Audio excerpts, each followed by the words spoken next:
दरअसल पिछले चंद बरसों में कराची में बारिश के बाद तबाहकारी के मनाज़िर आम हो चुके हैं, लेकिन अरबाब इख्तियार हर बारिश के बाद एक नया बहाना ईजाद कर लेते हैं। ज़्यादा बारिश हो गई तो ज़्यादा पानी आ गया। यूँ लगता है जैसे हमारे हुक्मरान सिर्फ बारिश के पानी में बहाने गढ़ने की मशीन लगाए बैठे हैं। चलिए अब इसी पे बात कर लेते हैं। हमारे साथ मौजूद हैं अमीर जमात इस्लामी कराची मुनीम ज़फ़र साहब। मुनीम साहब अस्सलाम वालेकुम और बहुत शुक्रिया सबसे पहले तो आपका कि अब आपने हमारा इंतज़ार किया। अच्छा मुनीम साहब, अब सिचुएशन ये है कि पहले वसीम अख्तर साहब कहते थे मेरे पास इख्तियार ही नहीं है। कल एक और बयान सामने आ गया जिसमें एक नई चीज़ कराची वालों के सामने आई और वो ये कि वसाइल की डिस्ट्रीब्यूशन है ही नहीं सही। तो जब इख्तियार नहीं होता, वसाइल की डिस्ट्रीब्यूशन नहीं होती, तो हम क्यों लड़ते हैं फिर इलेक्शन? हम क्यों मेयर बनने का ख्वाब देखते हैं? कराची पे सब पे, कराची को जो है ना हुक्मरानी सबको करनी है कराची पे, लेकिन हाँ ओन कोई नहीं करना। वालेकुम सलाम जनाब, बहुत शुक्रिया। अच्छा देखें, जहाँ तक इसकी बात है, आपने इख्तियार की बात छेड़ी। बात यह है कि जमात इस्लामी के पास तो जितना इख्तियार है, हमने 2 साल में अल्हम्दुलिल्लाह इस शहर के अंदर अपने 9 टाउन्स की बात कर रहा हूँ मैं, अल्हम्दुलिल्लाह हमने डिलीवर किया है। इन 2 सालों में जो वसाइल, जो इख्तियार हमारे पास था, टाउन चेयरमैन की हैसियत से हमारे लोगों के पास, हमने अल्हम्दुलिल्लाह 171 पार्क हुए हैं जो हमने 2 साल के अंदर डेवलप किए हैं। खेलों के मैदान डेवलप करे हैं। गलियों में, महलों में 1 लाख से ज़ायद स्ट्रीट लाइट्स हमने लगवाई हैं। इसी तरह सड़कों का और गलियों के अंदर पेवर ब्लॉक लगाने का सिलसिला इंशाअल्लाह ताला ये 3रा साल है, फास्ट ट्रैक पर शुरू करेंगे।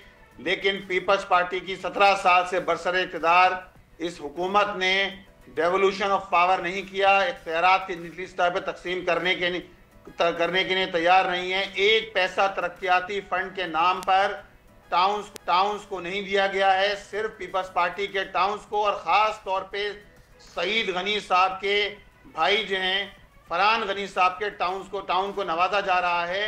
बकिया कराची के टाउन्स को तरक्याती फंड की मद में 1 पैसा नहीं दिया गया है। लेकिन हम इख्तियार से बढ़कर काम भी कर रहे हैं और इंशाअल्लाह इख्तियारात के लिए भी और कराची के शहरियों के जो वसाइल हैं, जो टैक्स है, इंशाअल्लाह ताला इसके हक के लिए जंग लड़ते रहेंगे और इंशाअल्लाह ताला इसके लिए फाइट करेंगे भरपूर, और कर रहे हैं।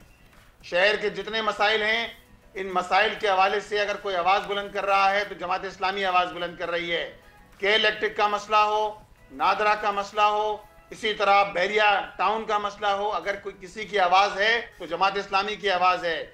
शहर के हक के लिए अगर कोई खड़ा है तो अल्हम्दुलिल्लाह जमात इस्लामी खड़ी है। और जो बारिशें हुई हैं, हालिया बारिशें, इन बारिशों के अंदर हमारे मुंतखब नुमाइंदे अल्हम्दुलिल्लाह फील्ड के अंदर मौजूद थे, अवाम के दरमियान मौजूद थे। अगर हम बात करें मौजूदा सूरत हाल की जो कराची में है, लोग मर भी रहे हैं, डूब भी रहे हैं और ना जाने उनके साथ क्या क्या हो रहा है, आप सब ये जानते हैं। छोटा सा बहुत सवाल है, कौन सी सियासी जमात फिर जिम्मेदार है?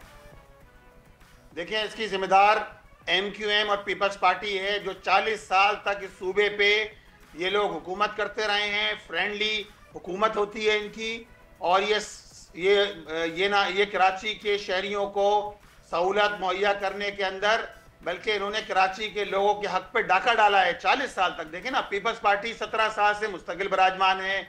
MQM 1988 से हर हुकूमत का हिस्सा रही है, आज भी वफाकी हुकूमत का हिस्सा है।